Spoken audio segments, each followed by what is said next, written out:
साईबाबांच्या शिर्डीत 3 दिवस चालणाऱ्या रामनवमी उत्सवाला आजपासून मोठ्या उत्साहात सुरुवात झाली आहे। पहाटे साईबाबांच्या काकड आरतीनंतर फोटोची सवाद्य मिरवणूक काढून उत्सवाला पारंपरिक पद्धतीने सुरुवात झाली आहे। दिवसभर विविध धार्मिक कार्यक्रम आयोजित करण्यात आले असून साई मंदिर आकर्षक फुलांनी आणि विद्युत रोषणाईने सजवण्यात आले।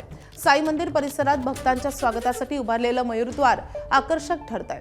उत्सवाचे यंदाचं 115वं वर्ष असून हजारो भाविक साईबाबांचं दर्शन घेण्यासाठी शिर्डीत दाखल होत आहेत। शेकडो पायी पालख्या शिर्डीत दाखल होत असून भक्तांच्या निवास दर्शन आणि सुरक्षेची विशेष काळजी साई संस्थांकडून घेण्यात येते। दरम्यान उद्या उत्सवाचा मुख्य दिवस असून उद्या साई मंदिर रात्रभर दर्शनासाठी खुलं राहील।